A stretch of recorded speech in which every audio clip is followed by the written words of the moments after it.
Você está usando Ozempic ou Mounjaro? Está emagrecendo e sentindo que está envelhecendo também? Então esse vídeo é para você.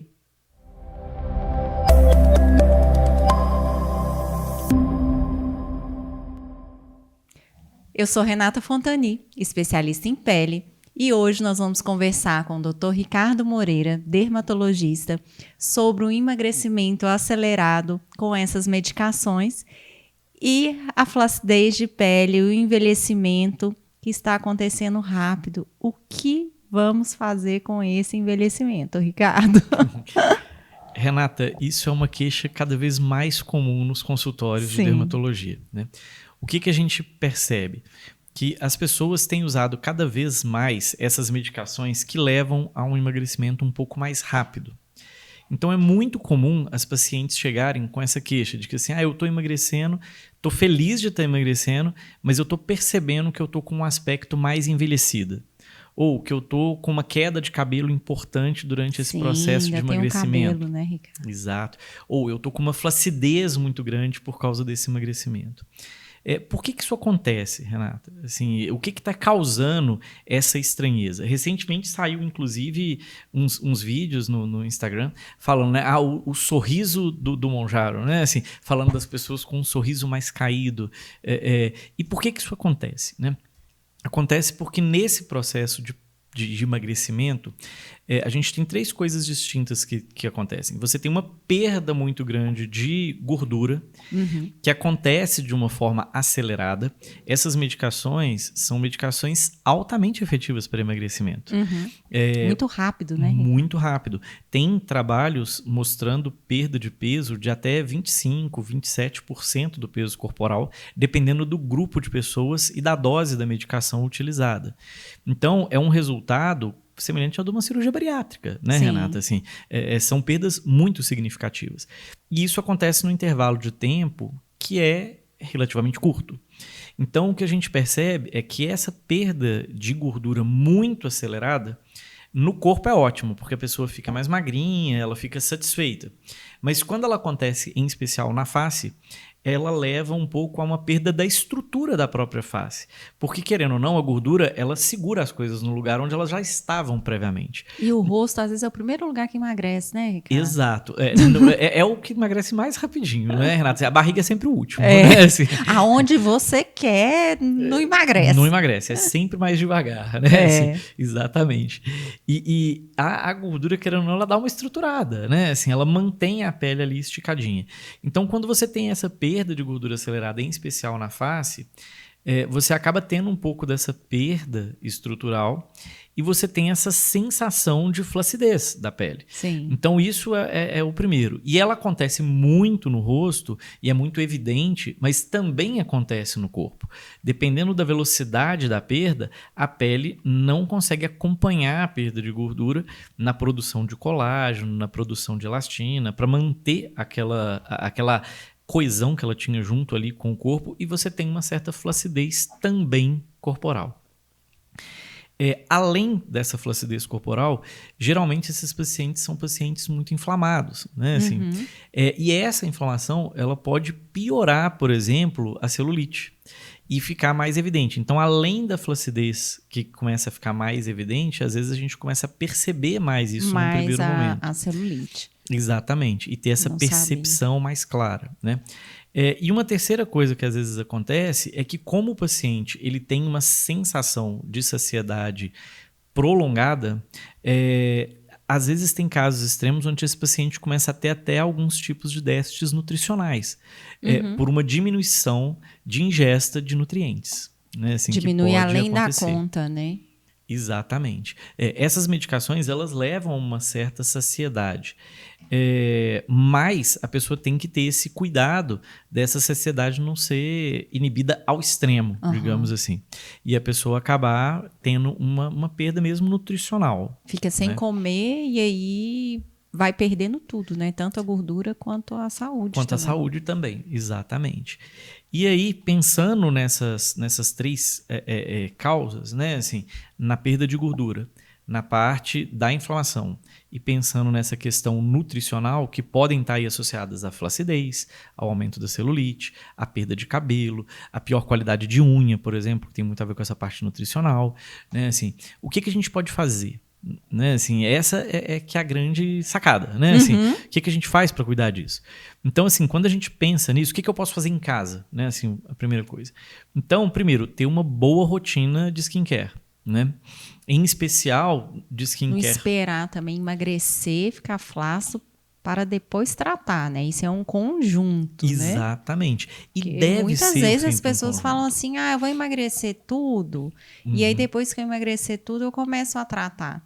Sim. E não tem uma noção que você precisa ir tratando junto. Isso. Para ficar mais fácil. Para ficar mais fácil. E além disso, Renata, assim, não só para ficar mais fácil, mas imagina, você tá fazendo você sofreu com dieta. Que esse é o exemplo mais claro que eu acho que a gente vê, é o que a gente mais percebe.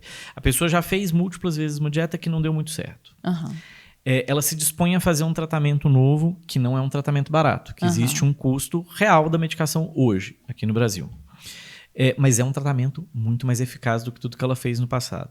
Ela percebe que ela está emagrecendo. Ela fica feliz dela estar emagrecendo. Sim. E aí, quando ela fica feliz que ela está emagrecendo, ela olha no espelho e fica insatisfeita, porque ao mesmo tempo que ela vê que ela está emagrecendo, ela tem um aspecto mais envelhecido. Ela ganha uma coisa mais e perde debilitado, outra. E perde em outra.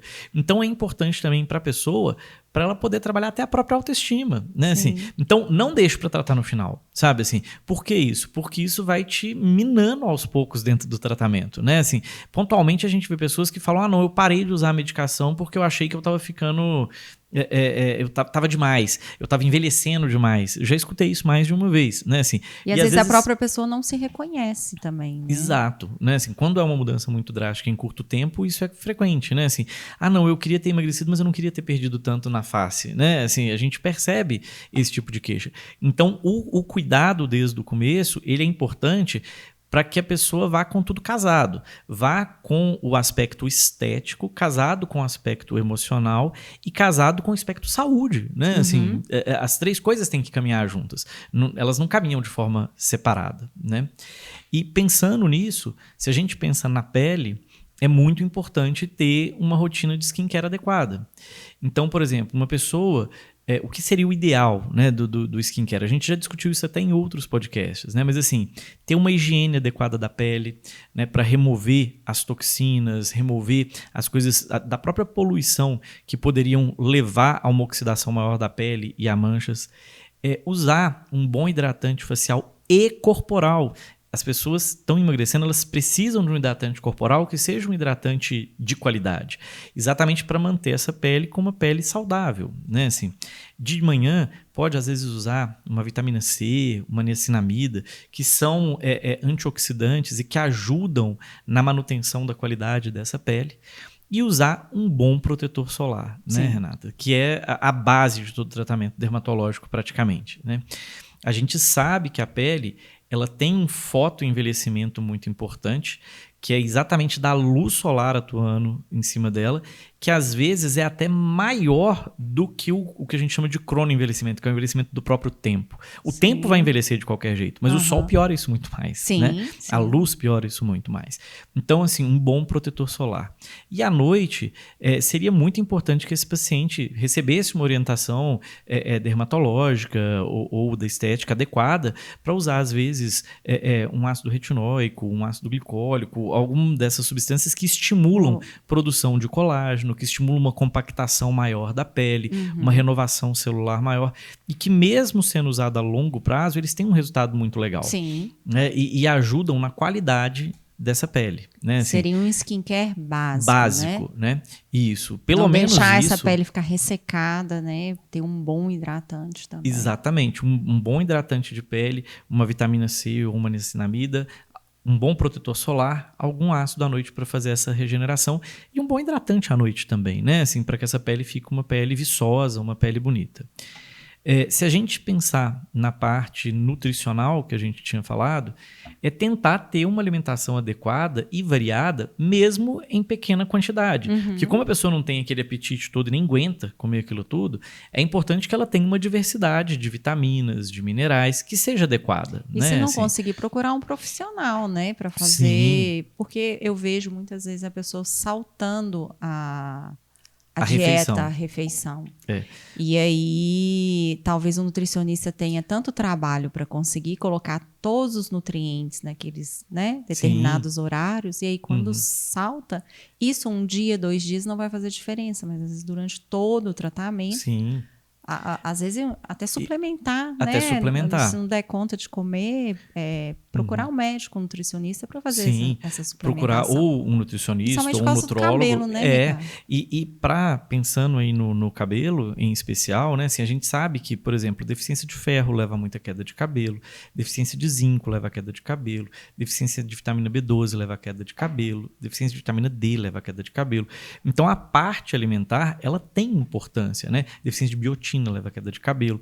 Então, assim, se a pessoa tem uma dieta muito pobre nesses elementos, ela acaba que vai ter uma piora e vai ter uma chance maior de ter uma queda grande aí de cabelo. E esse emagrecimento, Ricardo, ele pode levar a um descontrole hormonal? Às vezes sim, mas se for um emagrecimento rápido demais. Mas isso é mais raro, né? Assim, em geral, a pessoa acaba tendo um controle hormonal, conseguindo equilibrar, né? Assim, por isso também é muito importante ter um acompanhamento médico adequado, né, Renata? Assim, ter um endocrinologista, um médico que o acompanhe nesse processo. Eu acho que agora nem está vendendo mais sem a receita médica. Sem receita, não. Agora precisa de receita médica, ainda bem. Que é importante porque tem uma orientação, muito, né? Muito. E a gente tem uma série de medicações hoje no mercado, né? A gente tem o Ozempic, a gente tem o Mounjaro, a gente tem o Wegovy, a gente tem o Saxenda. São várias medicações que são usadas para tratamento de diabetes ou de outras coisas, mas que também levam a um emagrecimento muito importante, né? E que têm sido usadas e são validadas para essa finalidade. E também, Ricardo, não é só um mês, né? Não. Porque não tem muita gente que estavam comprando sem receita médica, que juntou o dinheiro para comprar uma canetinha. Sim. E, na verdade, o tratamento, ele não para com um mês, né? Renata, o tratamento com essas medicações, ele é muito interessante se a gente pensar num tratamento a longo prazo, porque o que acontece? Como a pessoa tem uma certa saciedade, além dele ter um efeito de emagrecimento imediato, digamos assim, durante o período que a pessoa está usando, querendo ou não, ele é um medicamento que auxilia na reeducação alimentar. Porque como você perde um pouco o apetite, você começa a servir menores porções, você começa a acostumar a sua mente a ver menos comida no seu prato. Então, se você faz isso durante um mesinho, isso não muda nada na sua vida. Mas se você consegue usar o medicamento durante 6 meses, um tempo mais prolongado, você começa a mudar hábitos de vida. E mudando hábitos de vida, a chance de quando você parar de usar a medicação, você continuar com esse benefício é muito maior. Porque você desacostumou. O seu prato que era gigante virou um prato pequeno, virou um prato muito mais modesto, digamos assim. Então você consegue se saciar com volumes menores de comida e consegue saciar até o seu emocional quanto a isso, né? E procedimento, Ricardo? O que é bom, o que é melhor do que a gente tem aí de procedimento para a gente fazer nessa temporada aí? Isso. Renata, se a gente pensar nisso da perda de volume com esse emagrecimento e pensar nessa flacidez, tanto facial quanto corporal, a gente tem procedimentos que ajudam na melhora da flacidez. Como, por exemplo, desde tecnologias, como, por exemplo, um ultrassom microfocado, que é um aparelho que ele faz emissão de ultrassom e faz pontos aí de queimadura numa estrutura que fica abaixo da pele e faz uma tensão maior da pele e um estímulo à produção de colágeno. Então ele melhora muito a flacidez, por exemplo, facial, de papada, por exemplo, né? Então é um aparelho muito legal que a gente consegue fazer, uma tecnologia muito legal que ajuda a firmar mais a pele dos pacientes. A gente tem os bioestimuladores. Por exemplo, os bioestimuladores à base do ácido polilático, o Sculptra, o Eleva, por exemplo, ou aqueles que são à base de hidroxiapatita de cálcio, como, por exemplo, o Radies, o Daimon, que são tratamentos que essas substâncias, o que elas fazem? Quando elas são injetadas naquela área, naquela região, por exemplo, da face, elas estimulam o organismo a produzir colágeno localmente. E essa produção de colágeno faz com que aquela pele fique uma pele mais firme, mais coesa naquela localização onde ele foi aplicado. Não são tratamentos sistêmicos, são tratamentos localizados, mas que melhoram muito a produção de colágeno no local e acabam fazendo com que essa pele fique uma pele mais firme, mais viçosa, mais bem localizada, né? A gente tem, além da tecnologia do ultrassom microfocado, além dos bioestimuladores, você tem as técnicas, por exemplo, de hidratação profunda da pele, como, por exemplo, os skin busters, o PDRN, que acabam auxiliando aquela pele a ficar uma pele mais viçosa, mais bem hidratada, mais bonita. Porque às vezes o paciente fala isso, ele fala, nossa, eu emagreci. Eu não fiquei muito flácida não, mas a minha pele perdeu o viço. A gente vê as pessoas falando isso, né? Perdeu o brilho, perdeu o viço, não tá aquela pele bonita de antes. E esses tratamentos devolvem esse viço na pele. Sim. Então, são tratamentos também muito interessantes para esses pacientes. Tem os fios, né, Ricardo? Sim, os fios de estímulo de colágeno, por exemplo, os fios lisos de PDO, que estimulam a produção de colágeno nas áreas onde eles são aplicados. Então, todos esses tratamentos, eles podem ser utilizados nesses pacientes e eles auxiliam para que essa perda não seja uma perda tão grande. Quando a perda é grande demais de volume, até os preenchedores têm a sua função aí. Porque às vezes a pessoa fica com uma cara muito emagrecida e o preenchedor é que vai volumizar nos locais corretos para que ele fique com uma face... devolve a estrutura, mais né? estruturada, exatamente. A gente via muito isso, Renata, no passado, naqueles pacientes que usavam GH para definir, né, para ganhar massa. Era muito comum os pacientes ficarem com uma cara, com um rosto um pouco caveirado, assim, né? Porque tinha perda muito de gordura em região temporal e em região malar, na bochechinha, e ficava com o osso evidente demais no rosto. Então, você olhava para o paciente e falava, gente, a pessoa tem um físico bonito, a pessoa é fisiculturista, ela é muito malhada, mas ela tem um rosto meio emagrecido demais, né? Assim, a gente até via envelhecido, isso demais. né? Muito, muito. E sem cabelo, né? Sim, Você vê as fisiculturistas, a maioria não tem. Perde um pouquinho também. Perde um pouco de cabelo. Por causa muitas vezes, de medicações, né? De hormônios. Então, isso assim, o preenchedor, ele devolve um pouco esses volumes de onde a pessoa perdeu, né? Então, é uma outra estratégia que a gente tem também para tratamento desses pacientes. Em relação... Claro, com parcimônia, né? Com parcimônia. Em relação à parte nutricional, como a gente já havia falado, você pode fazer suplementações, Sim. né? Você pode suplementar vitamina B12, pode suplementar biotina, pode suplementar ferro. Então, precisa de uma avaliação nutricional. Silício orgânico, que acaba melhorando também isso da flacidez, né? Então, isso é muito interessante, né, Renata? Assim, acaba melhorando. E da própria parte dessa resposta inflamatória excessiva, né? Se a pessoa sabe que ela está muito inflamada, assim, às vezes ela ter uma dieta um pouco mais anti-inflamatória, evitar aqueles alimentos que ela sabe que para ela não fazem bem, isso é um grande dilema ainda na medicina, porque tem alguns alimentos que para mim caem muito bem, mas que para você não caem tão bem assim, né? Então a pessoa se conhecer, se perceber, identificar aquilo que para ela pesa mais e para ela pesa menos, também faz diferença. Evite as coisas que te pesam muito, evite as coisas que você percebe que não te fazem bem, né? Isso é importante. Né? E a alimentação, às vezes a pessoa quando não tá com fome, ela acaba comendo besteira, né? Sim. Eu já tô com fome, tô emagrecendo. Um chocolate, uma Coca-Cola, um chips. Procurar alimentos verdadeiros, né? Alimentos que tenham mais naturais. Né? Uma qualidade nutricional maior. Né? Ô, Ricardo, eu adorei. O Mounjaro, o Ozempic, essa nova moda realmente tá aí, tá todo mundo usando, mas a gente precisa usar com consciência, né? E procurar sempre um profissional que consiga orientar da melhor forma possível, porque não existe estética, não existe beleza sem saúde. Exato. Né? Espero que você tenha gostado do nosso podcast. Eu adorei, muito. Achei super informativo. Espero que vocês também tenham gostado. E a gente se encontra no próximo podcast.